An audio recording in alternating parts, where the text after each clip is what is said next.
ప్రతి పంచమికి కూడా స్పెషల్గా ప్రసాదం అనమాట. తమలపాకులో అమ్మవారికి అభిషేకం చేస్తాం కదా, ఆ తేనె మీకు ప్రసాదం ఇవ్వడం జరుగుతుంది ప్రతి పంచమికి కూడా. అర్థమైందమ్మా? అలాగే ప్రతి నెలలో 2 పంచములు వస్తాయి. మొదటి పంచమి రోజు అమ్మవారికి మీ చేతుల మీదుగా అభిషేకం చేస్తాం. మాకు ఇక్కడ స్పెషల్. ఇప్పుడు మీకు పాలు తెచ్చారనుకో, మేము అభిషేకం చేసే గొప్పతనం కాదు, మీ చేత చేయిస్తాం అన్నమాట. ఈ అమ్మవారు ఉంటారు కదా, చిన్న అమ్మవారు, ఆ అమ్మవారిని బయట ట్రే చూడండి, ఆ ట్రేలో పెట్టి అభిషేకం చేస్తాం. ఆ అభిషేకం చేసేటప్పుడు భక్తులందరూ కూడా ఆ అభిషేకం నీళ్ళతోటి అత్యంగా స్నానం చేస్తారు. కూర్చొని స్నానం చేస్తారన్నమాట ఆడవాళ్ళందరూ కూడా. ఆ స్నానం చేయడం వల్ల ఏంటంటే మనకి ఏదైనా కోరికలు ఉంటే నెరవేరుతాయి. తర్వాత మనకి ఏదైనా జబ్బులు అంటే దొరకలు కానీ సంథింగ్ తక్కలేని జబ్బులు ఉంటాయి కదా, 9 స్నానాలు చేసేదనుకోండి 100% 9 స్నానాలు ప్రిపేర్ చేయండి.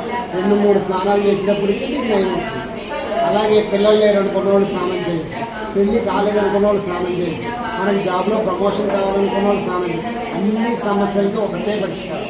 అమ్మవారి ప్రతి పంచమికి కూడా ఇచ్చి స్నానం చేస్తే చాలు. మీరు పెట్టుబడి ఏం లేదు కదా, మీరు ₹1,00,000 ఇవ్వట్లేదు కదా, కేవలం వచ్చి అమ్మవారికి అభిషేకం చేసిన ద్రవ్యాన్ని స్నానం చేస్తారు. అర్థమైందా?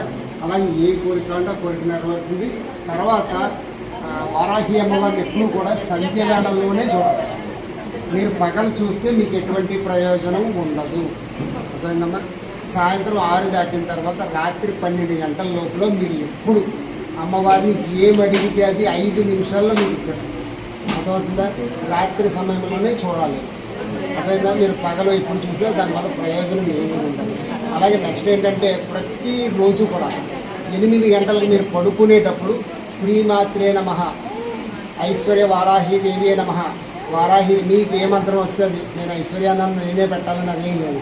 వారాహి అమ్మవారిది ఏ మంత్రం చదువుకున్నా రాత్రి పడుకునే ముందు, అన్నం తినేసి పడుకునే ముందు 108 సార్లు కానీ, 54 సార్లు కానీ, 21 సార్లు కానీ, మినిమం 3 సార్లు అయినా సరే చదువుకొని పడుకోండి. 45 రోజుల్లో మీకు తేడా కనిపిస్తుంది. అంటే మీరు ఒక కోరిక అనుకోండి, ఫస్ట్ మా అమ్మాయికి పెళ్ళి అవ్వాలి అనుకొని మీరు ఆ మంత్రం ఒక 45 రోజులు చదవండి, కంపల్సరీగా అడుగుతుంది. అలాగే ఉద్యోగం కోసం ప్రమోషన్ కానీ, ఉద్యోగం రావాలన్నా సరే మీరు ఏం చేస్తారంటే ఈ 4 రోజులు అయిపోయిన తర్వాత నాకు ఫోన్ చేస్తే మీకు ఒక మంత్రాన్ని నేను ఫార్వర్డ్ చేస్తాను. ఆ మంత్రం చదువుకున్నారనుకోండి కంపల్సరీగా ఉద్యోగాలు వస్తాయి. అర్థమైందా? అలాగే పిల్లలకి పెళ్లిళ్ళు చేయాలనుకున్నారు, మగ పిల్లడికి పెళ్లి చేయాలనుకున్నారు, వచ్చిన కోడలు ఇప్పుడు ఏం చేస్తుంది, అటు భర్తని చంపేస్తుంది, ఇటు అత్తమామని చంపేస్తుంది. కానీ ఆ మంత్రం చదువుకోవడం వల్ల ఏంటంటే మీ అబ్బాయికి మిమ్మల్ని అమ్మా నాన్నగా చూసుకునే మంత్రం ఇస్తాను, మంచి కోడలు వస్తుంది అనమాట. అటువంటి మంత్రాలన్నీ మేము ఇస్తాం. మీరు ఏం డబ్బులు కట్టక్కలేదు, ఫ్రీగానే ఇస్తాం. కనుక మీరు అందరూ కూడా గ్రూప్లో ఉండండి. ఐశ్వర్య వారాహి గ్రూప్ ఉంటుంది, ఆ గ్రూప్లో ఉన్నారనుకోండి, ఇక్కడ ఏమేమి జరుగుతున్నాయో అన్నీ వస్తాయి.